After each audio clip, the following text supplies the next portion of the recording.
आज का ये एपिसोड शुरू करने से पहले एक छोटी सी बात। क्या आप भी अपना पॉडकास्ट बनाने की सोच रहे हैं?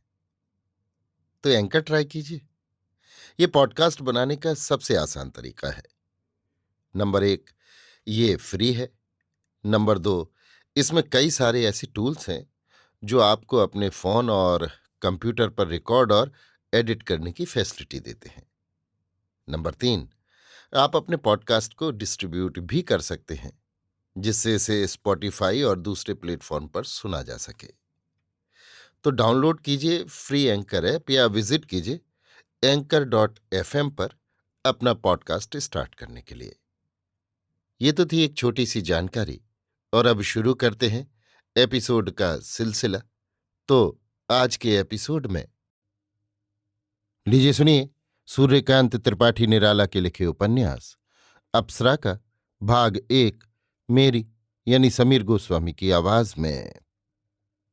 ईडन गार्डन में कृत्रिम सरोवर के तट पर एक कुंज के बीच शाम 7 बजे के करीब जलते हुए एक प्रकाश स्तंभ के नीचे पड़ी हुई एक कुर्सी पर 17 साल की चंपे की कली सी एक किशोरी बैठी हुई सरोवर की लहरों पर चमकती हुई चांद की किरणें और जल पर खुले हुए कांपते बिजली की बत्तियों के कमल के फूल एक चित्त से देख रही थी। और दिनों से आज उसे कुछ देर हो गई थी, पर इसका उसे ख्याल न था।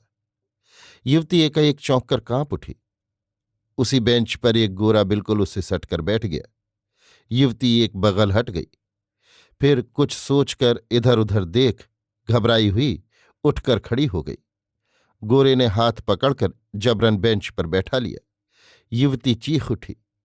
बाग में उस समय इक्के दुक्के आदमी रह गए थे। युवती ने इधर उधर देखा, पर कोई नजर न आया। भय से उसका कंठ भी रुक गया। अपने आदमियों को पुकारना चाहा, पर आवाज न निकली। गोरे ने उसे कसकर पकड़ लिया।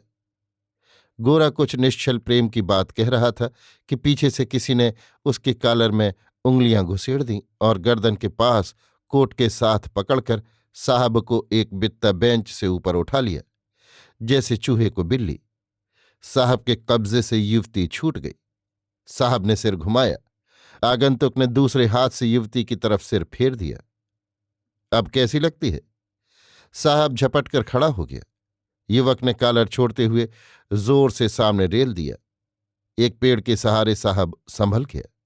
फिर कर उसने देखा, एक युवक अकेला खड़ा है। साहब को अपनी वीरता का ख्याल आया। तुम पीछे से हमको पकड़ा? कहते कहते साहब युवक की ओर लपका। तो अभी दिल की मुराद पूरी नहीं हुई? युवक तैयार हो गया। साहब को बॉक्सिंग का अभिमान था, युवक को कुश्ती का। साहब के वार करते ही युवक ने कलाई पकड़ ली और यहीं से बांधकर बहल्ले में दे मारा। छाती पर चढ़ बैठा, कई रद्दे कस दिए। साहब बेहोश हो गया। युवती खड़ी सविस्मय ताकती रही। युवक ने रूमाल भिगोकर साहब का मुंह पोंछ दिया, फिर उसी को सिर पर रख दिया। जेब से कागज निकाल बेंच के सहारे एक चिट्ठी लिखी और साहब की जेब में रख दी। फिर युवती से पूछा, आपको कहाँ जाना है? मेरी मोटर रास्ते पर खड़ी है, उस पर मेरा ड्राइवर और बूढ़ा अर्दली बैठा होगा। मैं हवाखोरी के लिए आई थी, आपने मेरी रक्षा की, मैं सदैव सदैव आपकी कृतज्ञ रहूंगी। युवक ने सिर झुका लिया। आपका शुभ नाम? युवती ने पूछा। नाम बतलाना अनावश्यक समझता हूं, आप जल्द यहां से चली जाएं। युवक को कृतज्ञता की सजल दृष्टि से देखती हुई युवती चल दी। रुककर कुछ कहना चाहा, पर कह न सकी। युवती फील्ड के फाटक की ओर चली। युवक हाईकोर्ट की तरफ चला गया। कुछ दूर जाने के बाद युवती फिर लौटी। युवक नजर से बाहर हो गया था। वहीं गई और साहब की जेब से चिट्ठी निकालकर चुपचाप चली आई। अभी आप सुन रहे थे सूर्यकांत त्रिपाठी निराला के लिखे उपन्यास अप्सरा का भाग 1, मेरी यानी समीर गोस्वामी की आवाज में।